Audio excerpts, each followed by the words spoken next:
Yeah. We sang a few minutes ago about Jesus being the heart of worship. I hope we're catching that. For months now, we've been focusing on Jesus in our message. We've been looking through the pages of the Gospels at the different things that Jesus did and the different things that he said, because the hope was our faith would be renewed and refreshed. Our awareness of God in Christ would come and burst anew in our lives and carry with us through the week. And we're continuing that. I'm not sure about the rest of you, but this has been a rich study for me as I've gone back over passages and events in the life of Christ and seen what he does. Today we've gotten into the 10th chapter. We finished up the 9th chapter finally last week. Today we're getting into the 10th chapter. I'm drawing your attention to verses 9 and 10 in the 10th chapter. Let's look at those, and this is what Jesus says, because he's speaking. He says, I am the gate. Whoever enters through me will be saved. They will come in and go out and find pasture. The thief comes only to steal and kill and destroy. I am come that they might have life and have it to the full. To the full. Remember where we are? In the 9th chapter, Jesus had left the temple and he came across a man that had been born blind, and he healed the man. Great miracle, marvelous miracle, unbefore seen or experienced miracle. And he did it to help them understand he was the light of the world. And we talked about that in the 9th chapter. We talked about the Pharisees who came and accused him because in their mind the miracle was null and void. Why? Because he made some mud, mixed it with his hands, and put it on the man's eyes and told him to go wash. And it was a Sabbath day. And nobody could do that on the Sabbath day and be a child of God's. Of course, they were stuck. They were in trouble because nobody could heal a man born blind. And he had just done that. So they were in a problem. So a discussion began to grow. And we looked at all of that last week. Now we've come into the 10th chapter, and the discussion is ongoing. Those same Pharisees and religious leaders are there, and the crowd is there. And we're in a discussion. And what we're going to find here in the 10th chapter is Jesus is going to use a couple of illustrations. And his hope and his intention is to help people understand who he is. So that's the key thing in all the world, is coming to know who Jesus is and believing him and trusting in him. So he uses two illustrations, and they're very, very good illustrations for his day and time. They're about shepherds and about sheepfolds and the gate that opens or closes to let sheep in and out of the sheepfold where they're kept safe and secure. And he uses those two illustrations in an attempt to help them understand who he is. And the people understand that illustration, but you and I, we might need a little bit of help. So what we're going to do today is we're going to turn our attention to the first of those illustrations. We're going to look at the gate. And what I want us to do is try to see in what he is saying the truth he wants you and me to catch. It's a truth about who he is, and it's a truth about something we need to know. Crucial for us to need to know. So let's turn our attention there in the 9th and the 10th verses of the 10th chapter of the Gospel of John to the gate. The gate. In verse 9, Jesus starts off and he says, I am. I'm putting emphasis there. We talked about this a week or two ago. The word I am in the Hebrew is Yahweh.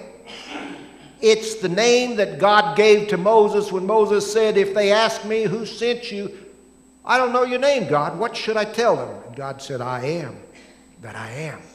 I am is the high and holy name of God. Here Jesus is using it again, and he's using it in reference to himself. So he starts off the 9th verse and he says, I am Yahweh. And then he adds the words, the gate. Here's something you and I might not know, but the Jews understood in their day. A sheepfold had only one gate. Only one way for the sheep to come in and only one way for the sheep to come out, one gate, so that it might be better guarded, better protected. The Pharisees, the scribes, the Jewish people, they were familiar with shepherding and so on, so they understood that, but you and I need to understand that. There is only one. Jesus said, I am the gate. So here's what we need to understand to this point. Just with that phrase, I am the gate. The first thing we need to understand is Jesus is leveling a claim about himself. Our world is still confused, and I don't understand it. But our world is still confused about Jesus. What Jesus is doing here is he is laying a claim again. He's saying, you want to know who I am? Understand first of all, the high and holy and reserved name for God fits me. Why? Because he's the Son of God. Because he and God are the same. No difference between them. Paul gets that in the 2nd chapter of the book of Philippians. He and God are the same. No difference between them. When you hear God, you hear Jesus. When you see God, you see Jesus. There's nothing different. So there's no lesser title, no lesser term of respect that would fit him because of who he is and what he is. Secondly, we need to understand his use of the term gate. If we're going to understand, he is saying, I am God. Now he is saying, I am a gate. A gate is an entrance. It's a doorway. It's a way you get from one place to another when it's an enclosed place. Jesus is saying, if you want into God's sheepfold, if you want into God's pasture, place you and I would call heaven, I'm the gate. I'm the door. Since there's only one gate, only one entrance, this is a big point that Jesus is making. We figured out already because of his use of God's name that he is telling us he is God, he is God's Son, he is God's Messiah. Now he is telling us that in order to get to God, we've got to come through God in the person of Jesus Christ. And you and I are going to miss his point, like the Pharisees did in that day, if we fail to understand the symbolism of that term gate and the significance of the term I am. To enter heaven requires we come through Jesus. He's the way, the truth, and the life. There is salvation in no other name. There is no other name under heaven whereby we must be saved. It is all inherent in what Jesus is saying right here. He's trying to get them to understand. And because his words have been preserved down through all the centuries, he's trying to get for you and me to understand the symbolism, the illustration of the great I am being the only pathway into God's heaven. And trust me, there are a lot who'll tell us differently. And that brings us to the next point he makes. Thieves and robbers. Did you hear that term? He uses it in the first verse of the 10th chapter, and he uses it in the 10th verse of the 10th chapter. Thieves and robbers. Initially, He's referring to the Pharisees that are standing right there in front of them. Elsewhere, Jesus would call them, in the 15th chapter, 14th verse of Matthew, blind, leaders of blind, in reference to the blind man. Elsewhere, he would call them whited sepulchres, whited grave sites. In other words, dead places. In the 23rd chapter, in the 27th verse, or 25th chapter, the 27th verse of Matthew. What he's saying is,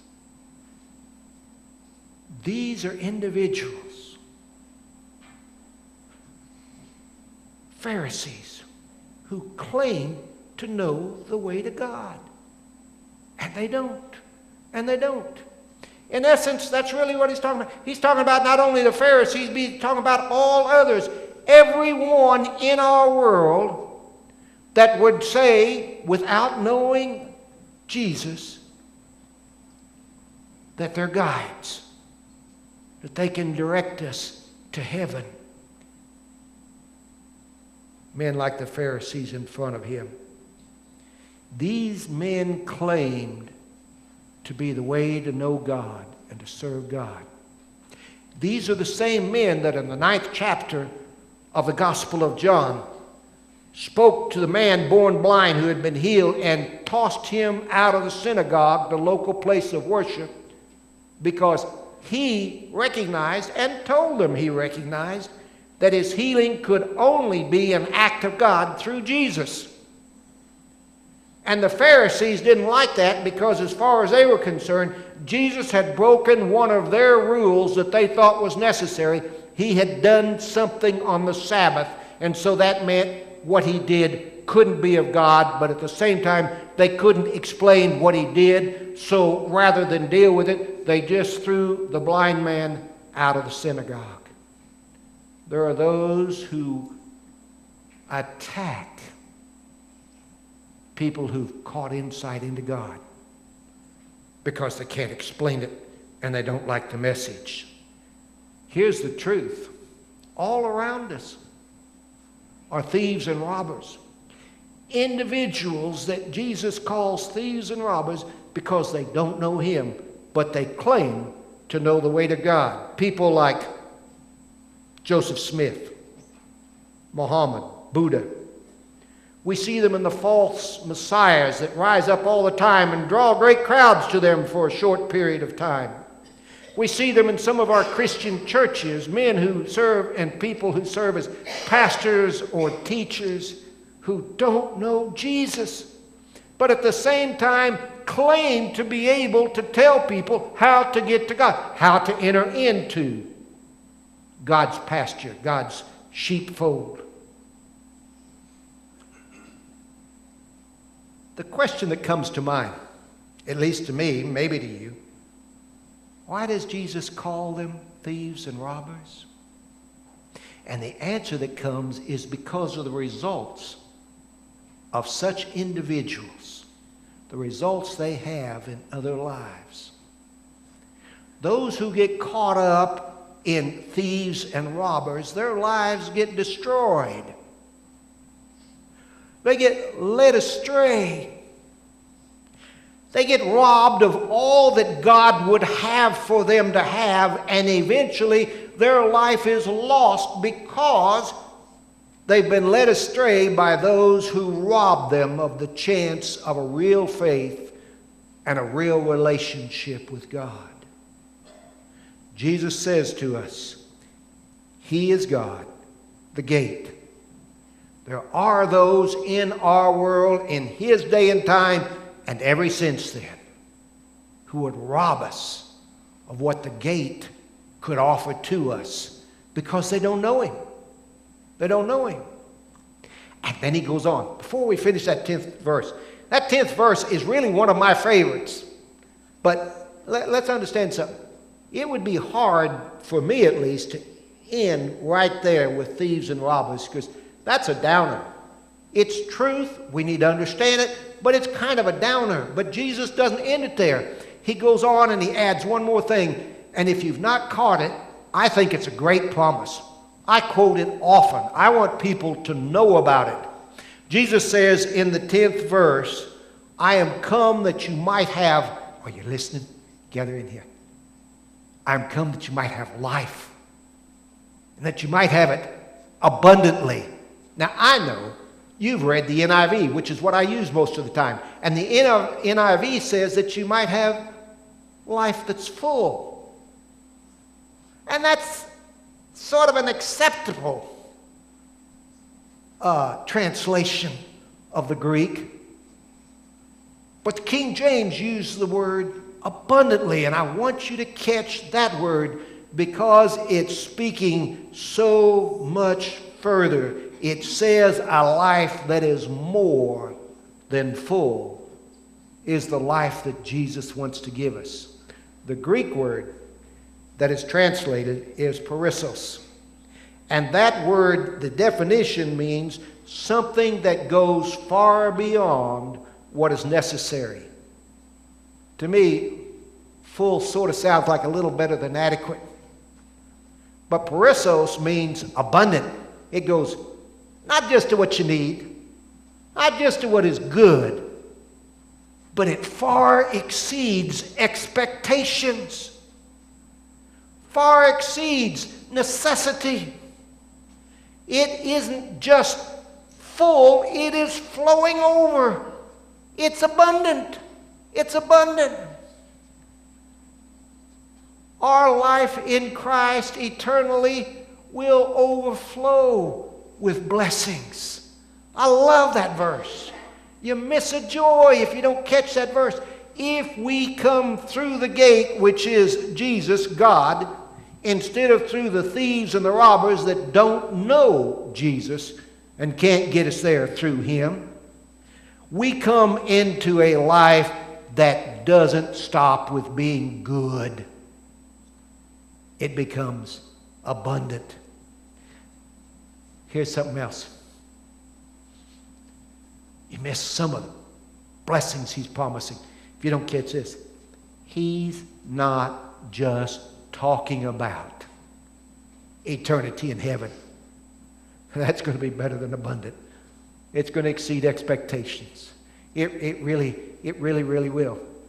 But he's talking about life in the here and now. He's talking about life on this earth. Here's what he's saying.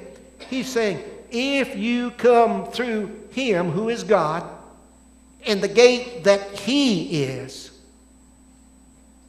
the result will be he'll grow in you, and he'll guide you, and he'll direct you. And if you walk in his path, he'll be free to pour out blessings in your life, in your days, that will make your life so much more than you can imagine, and so much more than you ever anticipated. He and he alone can do that. So here we are in this first illustration, talking to some hostile individuals and some that are just confused. And he's saying some very important things. He is God, the Messiah, the Son. He is the only entrance into God's family, God's sheepfold, God's heaven. But beware, because there are people like the Pharisees in our world and in all days and times who claim to be guides but don't know Jesus. And you can't get into God's heaven except through him. So if we're aware and we go through Christ, our lives will exceed our expectations.